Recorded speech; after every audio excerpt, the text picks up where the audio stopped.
പരമ്പരാഗത കുർബാന കത്തോലിക്ക സഭയിൽ നിലനിൽക്കേണ്ടത് എന്തുകൊണ്ടാണെന്ന് വെളിപ്പെടുത്തി ആഫ്രിക്കൻ കർദിനാൾ റോബർട്ട് സാറ.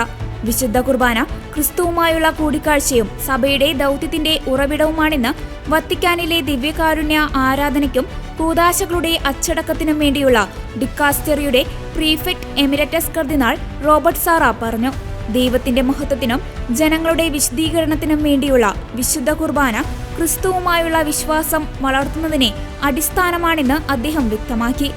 ആയതിനാൽ വിശുദ്ധ കുർബാനയെ ഒരിക്കലും കളങ്കപ്പെടുത്താതെ കർത്താവായ യേശുവിന്റെ വചനത്തെ നിന്ദിക്കരുതെന്നും അദ്ദേഹം കൂട്ടിച്ചേർത്തു.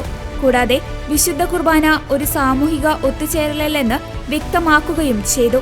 നമ്മുടെ ഇഷ്ടത്തിനെ വിശുദ്ധ കുർബാന ആഘോഷിക്കുകയല്ല, മറിച്ച് നൂറ്റാണ്ടുകളായി സഭ എപ്പോഴും ആഘോഷിക്കുന്ന കർത്താവിന്റെ മരണത്തിന്റെയും പുനരുത്ഥാനത്തിന്റെയും ഓർമ്മയാണെന്ന് അദ്ദേഹം ഓർമ്മിപ്പിച്ചു.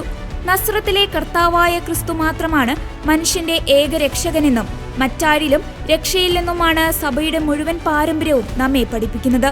കുരിശാണ് രക്ഷ എന്നതുപോലെ കുരിശിന്റെ നാഥനോടുകൂടി മാത്രമേ നമുക്ക് രക്ഷ പ്രാപിക്കാൻ കഴിയൂ എന്ന സന്ദേശവും റോബർട്ട് സാറ പങ്കുവച്ചു.